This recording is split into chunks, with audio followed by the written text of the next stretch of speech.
Oke, kita akan mulai perkuliahan di, kalau saya record ini ya, ini malam ya. Jadi ini perkuliahan terakhir materi manajemen operasi. Jadi setelah ini kita akan lakukan TAS. Materi yang akan kita lakukan perkuliahan ya, kita akan bahas di sini itu adalah materi yang namanya Material Requirement Planning ya, atau MRP. Jadi ketika kemarin kita membahas yang namanya aggregate planning, nah ini adalah setelah aggregate planning. Jadi para pekerja itu akan mentranslate aggregate planning menjadi job deskripsi harian, perintah-perintah harian apa yang akan dia kerjakan, kapan akan lakukan kerja, dan berapa jumlahnya, seperti itu.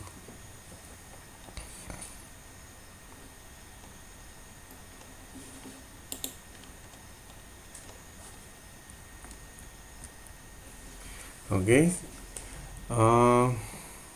kita langsung saja ya.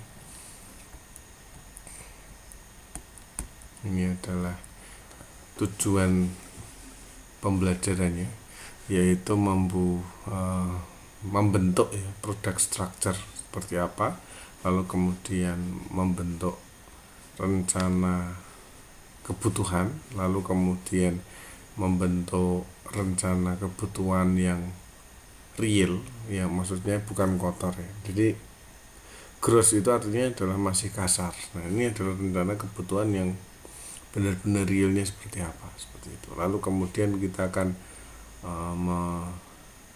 mengetahui apa yang namanya lot sizing, lot per lot, dan lain sebagainya ya. Coba ya, misalkan contohnya, sebelum itu kita masuk ke dalam definisi dependent demand dulu deh ya. Jadi dependent demand itu ada didefinisikan sebagai suatu produk yang secara jadwal itu dapat dibuat ya, tetapi bergantung dengan permintaan yang lain. Jadi misalkan contoh untuk bisa memesan suatu barang itu harus barang yang lain itu ada dulu gitu ya. Kalau handphone ya berarti saling berkaitan, misalkan power bank kita sebut sebagai baterai itu ada konektor, power bank juga ada konektornya ya. Konektor baterai dan baterai, nggak mungkin baterai tanpa konektornya. Nah seperti itu adalah dependent demand. Nah kenapa sih kok kita harus lakukan MRP gitu kan? Kenapa harus lakukan perencanaan ya? Yang pertama itu, apabila kita dapat menyetel atau mengset MRP di sini, semakin detail itu akan semakin bagus respon dari consumer ya. Consumer ordernya itu maksudnya gimana sih? Maksudnya adalah consumer order itu apabila kita tidak detailkan akan menghasilkan kekecewaan konsumen apabila kita mengirimkan barangnya salah. Yang kedua, dapat lakukan respon yang cepat ketika ada perubahan pasar. Nggak jadi 50 deh pesennya, 100, nah itu bisa. Lalu kemudian dapat meningkatkan utilisasi itu adalah kegunaan dari suatu fasilitas dan pekerjanya. Kalau kita nggak detail kan, gimana caranya kita memberi kerjaan pada pekerja? Nah, bagaimana caranya supaya kita bisa memaksimalkan fasilitas? Bagaimana cara tahu bahwa memang fasilitas kita itu kurang? Atau jangan-jangan kita saja yang tidak bisa melakukan pengelolaan atau utilisasi.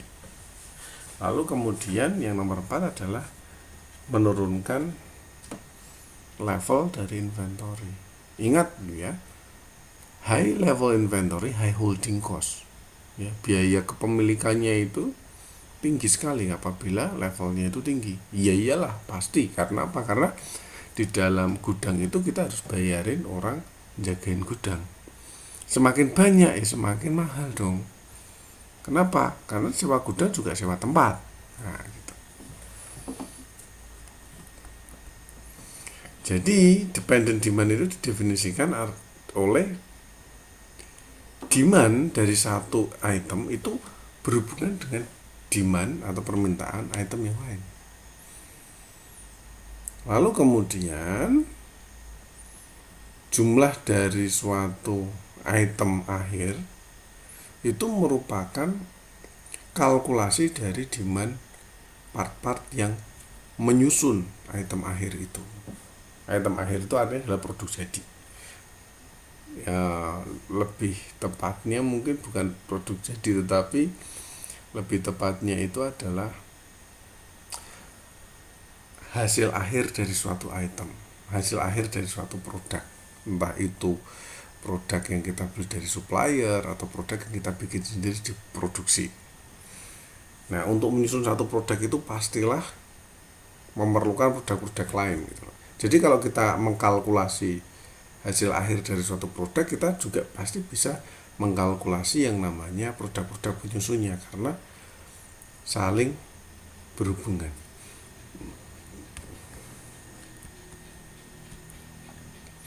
Jadi sangatlah efektif ya untuk menentukan model inventory-nya. Maksudnya apa sih? Satu, pasti punya master schedule-nya ya. Model inventory pasti butuh master schedule. Maksudnya model inventory gimana sih? Model inventory maksudnya gini. Ada suatu gudang. Cara menentukan atau cara menata gudangnya itu pasti memerlukan barang apa yang akan ditata, betul? Nah, barang apa yang akan ditata disebut sebagai master production schedule. Kapan akan menata, kapan akan datang barangnya dan lain sebagainya. Kedua, bill of materialnya, detail informasi material itu disebut sebagai bill of material, itu spesifik. Tiga, tahu mana yang kosong, inventory availability. 4, di mana purchase order atau mungkin bahasa Indonesianya purchase order itu adalah perintah pembelian yang belum dilaksanakan.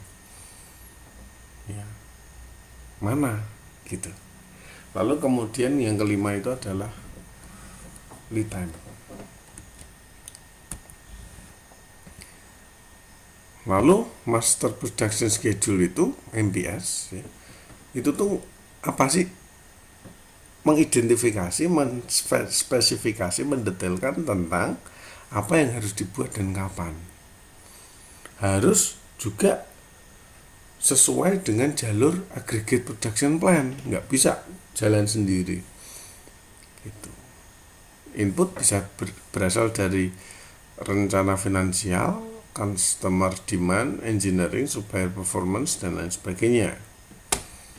Jadi kesimpulannya adalah MPS, Master Production Schedule, itu adalah hasil dari perencanaan proses produksi.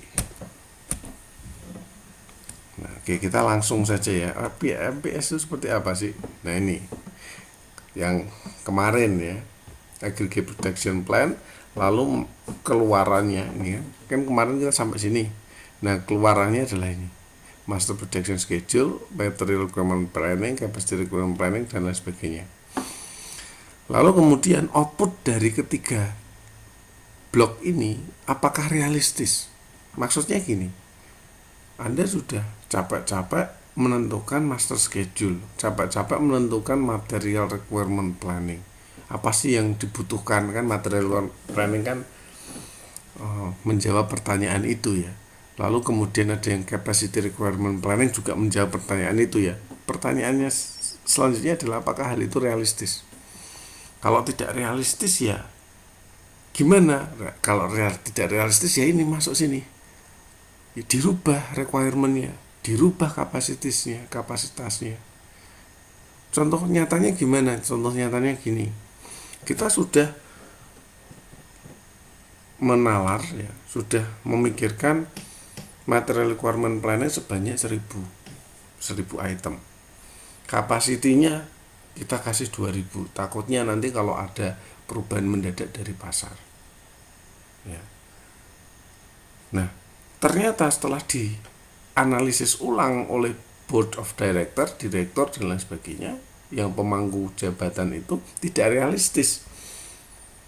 Itu terlalu banyak. Kenapa kok tidak realistis? Mungkin secara konsep itu ideal sekali, tapi tidak realistisnya karena nggak punya uang. Mampunya sewa gudangnya cuma separuhnya 500. Ya sudah, akhirnya apa? Akhirnya kita harus merubah requirementnya dan kapasitasnya. Nah, setelah itu sudah realistis, oke, yes, realistis, dieksekusi.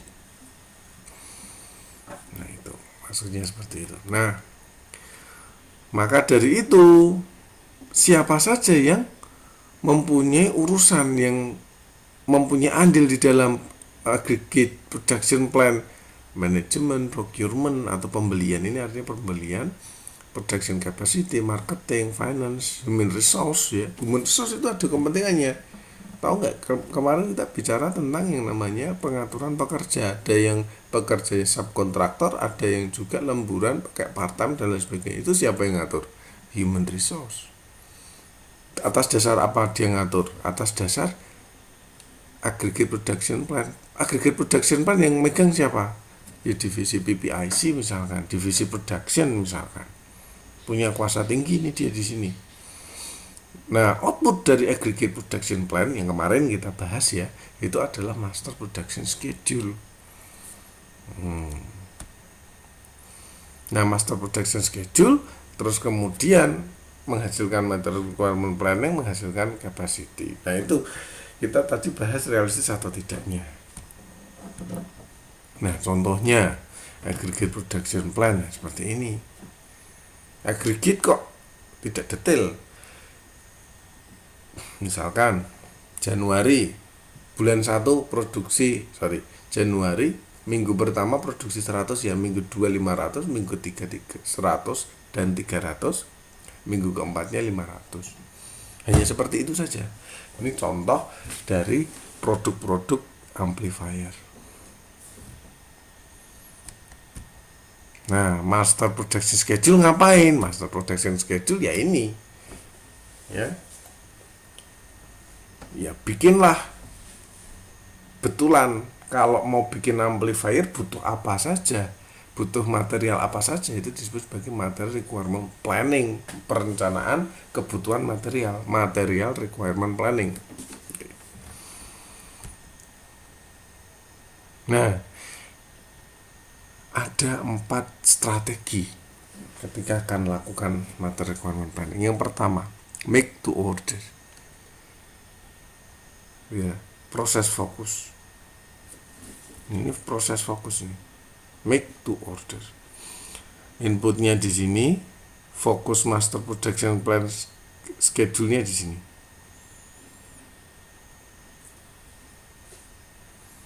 Ya. Ini proses fokus ya, di sini. Jadi kita mau bikin jumlahnya sekian gitu. Lalu kemudian jumlah akhirnya sekian, tapi kita fokusnya di sini, n item. Jadi apa yang kita sudah bikin, jualah gitu, bahasanya gitu. Lalu kemudian assembly to order. Assemble to order atau forecast. Jadi repetitif. Oke. N itemnya di sini. Inputnya di sini. Jadi dia mempunyai barang ya. Itu dibuat dulu, lalu kemudian baru di sini dijadwalkan. di tengah-tengah dijadwalkan. Kalau yang ini enggak, di sini jumlah inputnya ya dari awal itu sudah dijadwalkan. Ya, kita bikin baru kemudian jual lah gitu kan. Kita harus sudah jadwalkan dari awal. Kalau assemble to order itu penjadwalannya itu pada tengah-tengah. Bikin dulu sesuai dengan permintaan. Nah, setelah sesuai dengan permintaan jalan, sudah tahu patternnya, oke lah kita akan lakukan scheduling. Lalu ada stock to forecast, ya kita lakukan stok. Ya, jadi kita akan lakukan stok finished product. Finished product stok dulu, ya. Stok dulu, terus kemudian hasil stok itu yang baru Anda akan jual dulu. Gitu, ya. Ini contohnya bisnisnya itu kalau misalkan schedule to order ya mesin shop. Anda butuh apa? Ya, buat dulu. Ya, Anda butuh apa? Kemudian saya buatkan. Kalau ini jalan dulu apa adanya. Terus kemudian di tengah-tengah baru mikir, oh saya jadwalkan. Kalau di sini ya kita buat dulu, total kita buat dulu, kita stok dulu. Nah, hasil stok itu baru kemudian ditawarkan atau dijual ya. Contoh MPS itu seperti ini. Gross Requirement Planning. Ini contohnya saja. Ini D-nya berapa? Harian loh ya. MPS itu harian. Bukan mingguan seperti yang saya buat itu. Harian ini jumlahnya berapa? Nah, ini baru kemudian bill of material. Bill of material itu idenya adalah list dari komponen-komponen kebutuhan apa yang dibutuhkan untuk membuat suatu produk. Ingredient itu adalah resepnya apa kalau mau bikin produk. Kebutuhannya apa? Itu adalah bill of material. Nah, contohnya adalah kita mau bikin speaker. Ada speaker, dia ada amplinya. Ada 12 inch speaker, 4 buah. 12 speaker dengan ampli, ya itu adalah 12 buah. Contohnya. Nah, misalkan seperti ini.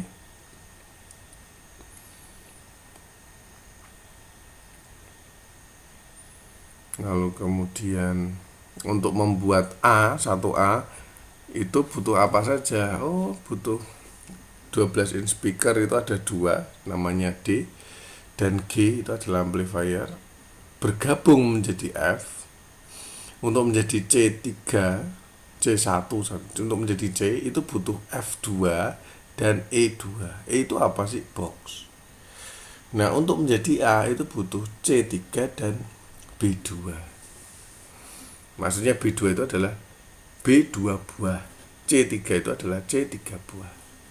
Nah, untuk menjadi 1B itu butuh D2 buah dan E2 buah.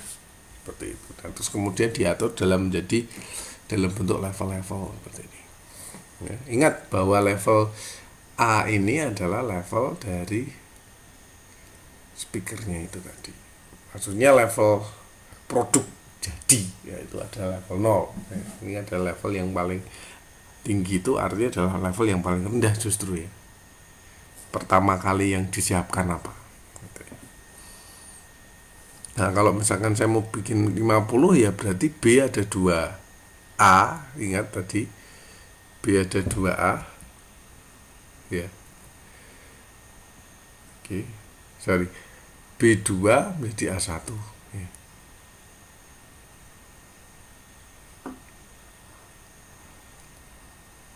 Lalu kemudian bahasanya di sini kalau misalkan ini 1, ini kan berarti kan 2 berarti kan butuh 4 gitu loh maksud saya.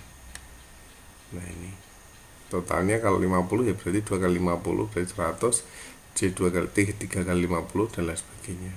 Ini adalah part-part yang Anda butuhkan, ingredientnya ya, bill of material. Masih bill of material, ini adalah modular bill, artinya adalah per modul seperti Lego bisa dibongkar pasang. Terus ini ada yang namanya planning bill, itu adalah pseudo bill atau super bill gitu. Terus kemudian ada phantom bill ya, sub assembly itu adalah phantom bill, adalah level coding. Nah, itu adalah boomnya, itu adalah level coding.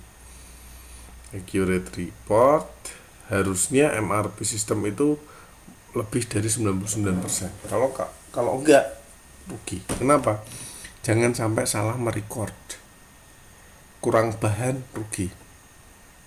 Kurang bahan artinya adalah produk tidak bisa selesai tepat waktu, rugi kan, tidak bisa dijual.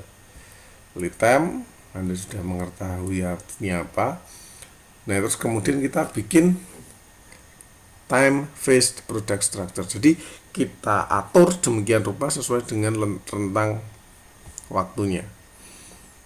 Ada level 1 ya, D dan G ya, D dan E, lalu kemudian di G menjadi F ya, itu butuh 2 minggu. C itu butuh 1 minggu. A untuk jadi A berarti 1 minggu, total adalah 8 minggu, minggu ke-8 atau 7 minggu.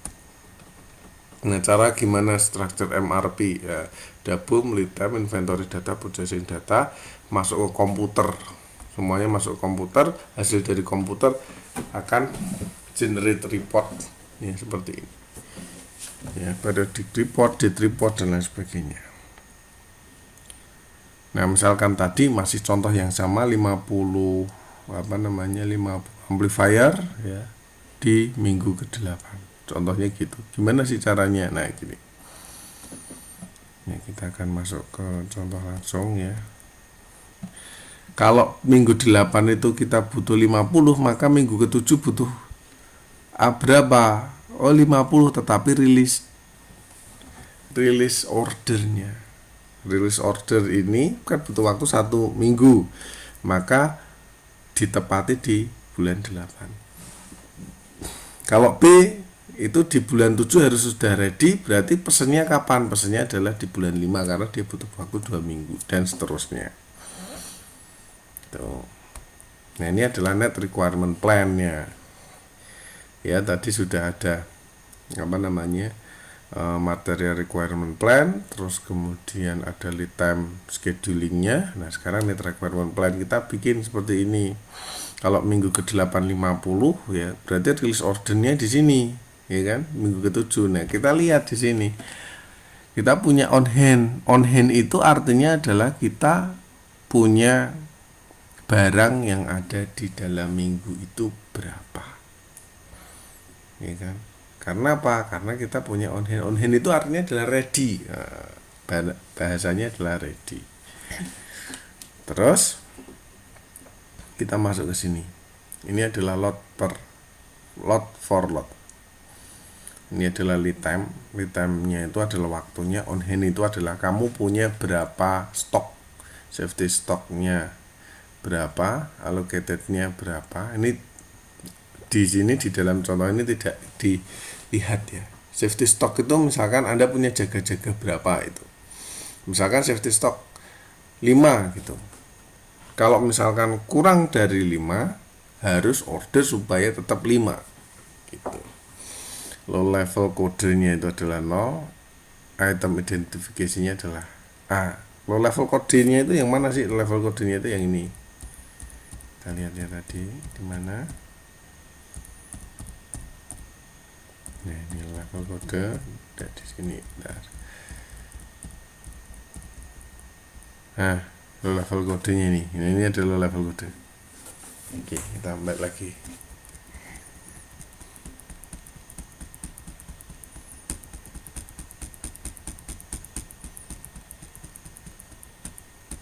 Oke, level kode beres. Sekarang yang B itu adalah level kodenya 1. Cek di slide yang lalu ya. Yang A dulu deh. Berarti kalau Anda punya on hand 10, berarti di bulan 7 Anda cukup melakukan order ya, placement order di 40 karena dikurangi stoknya kan gitu. Lalu masuk ke bulan 7 ya, karena kan satu apa namanya, satu level ya, levelnya sama ya. Jadi di sini 80 ya, kita butuh 80 A di sini. On hand-nya adalah 15, maka dari itu butuh B berapa ya. Ingat, untuk menjadi A itu B-nya itu harus 2 ya kan. 2 berarti di sini adalah 80. Ingat, dari mana? Dari sini.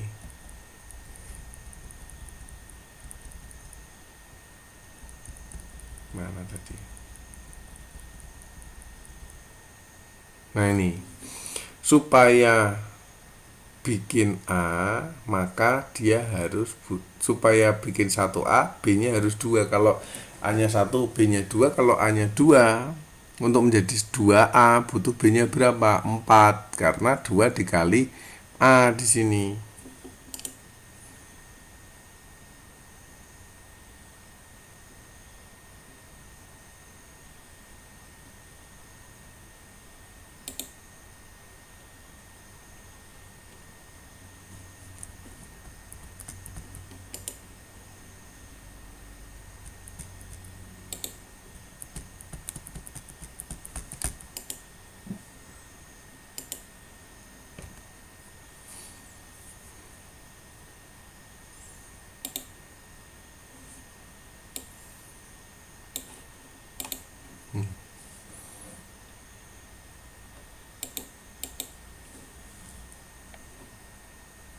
Ini ya, tadi ya, 2A 80. Terlalu kemudian lead time-nya berapa? 2 minggu. Berarti setelah dikurangi sama projected on hand, maka jadinya adalah 80 dikurangi 15, 65. 65 harus di placement di 2 minggu sebelumnya. Nah, sekarang C ya, C. Untuk bikin 40A ya, itu butuh berapa C? Oh, butuh 3. Gitu. Akhirnya dia akan membuat menjadi 120A sini. Tapi ternyata kita punya on hand 20 di sini. Maka kita cukup memproduksi 100, dimana untuk C itu lead time-nya adalah 1 minggu. Berarti placement-nya di nomor 6. Nah, begitu seterusnya sampai E, F, D. Ingat, di sini adalah level code-nya ya, low level code-nya. Jadi 2 dengan 2, 1 dengan 1, 3 dengan 3 gitu ya. Nah, itu tadi adalah net requirement-nya. Ini adalah penjelasannya.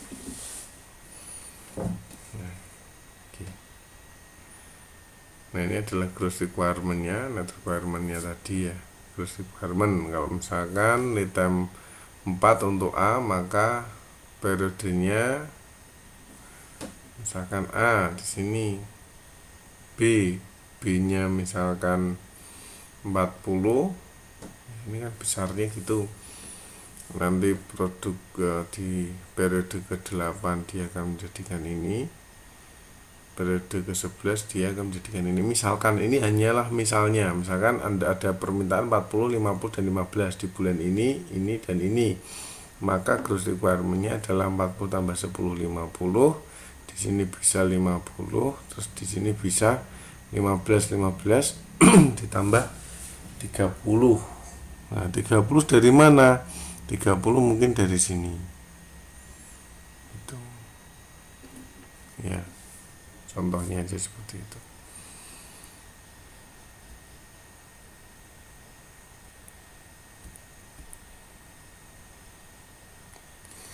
Oke, itu yang bisa saya ajarkan. Jadi hanya sampai net requirement saja.